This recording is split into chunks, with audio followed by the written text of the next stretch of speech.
Waqt it-tnedija tal-ktieb State in Audit in Times of Transition maħruġ mill-Uffiċċju Nazzjonali tal-Verifika l-NAO, il-President ta' Malta George Vella faħħar il-ħidma tal-istess uffiċċju. F'diskors tal-okkażjoni il-President ta' Malta nnota l-maturità li dejjem ħadem biha dan l-uffiċċju fil-25 sena kemm ilu li ġie mwaqqaf u li matulhom ippubblika diversi rapporti kritiċi u b'rakkomandazzjonijiet diversi. Huwa faħħar li l-ħaddiema kollha ta' dan l-uffiċċju kemm dawk tal-lum kif ukoll dawk li ħadmu fih kemm ilu jeżisti. Il-President Vella għażel li jitkellem dwar il-fiduċja li jgawdi dan l-uffiċċju. Jekk nħarsu lura u naraw x'sar minna matul iż-żmien, irnexxiela bl-iktar mod ċar li tirbaħ il-fiduċja tal-poplu. U din hija xi ħaġa li hija importanti ħafna. Istituzzjoni li ma tirbaħx il-fiduċja li mhijiex rispettata tista' kważi tkun ma teżistix.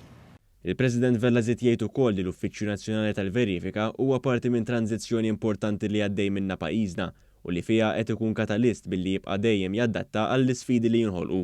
Dan qed isir f'kuntest globali li qed joffri aktar inċertezzi u li fihom iċ-ċittadin ifittex punt ta' riferiment li joffri stabbiltà u permanenza bħal dak li joffri dan l-uffiċċju. Il-President ta' Malta temm l-intervent tiegħu billi taħarsa lejn il-ħidma internazzjonali tal-Uffiċċju Nazzjonali tal-Verifika sabiex ikompli jissaħħaħ il-profil li għandu pajjiżna lil minn xtutna.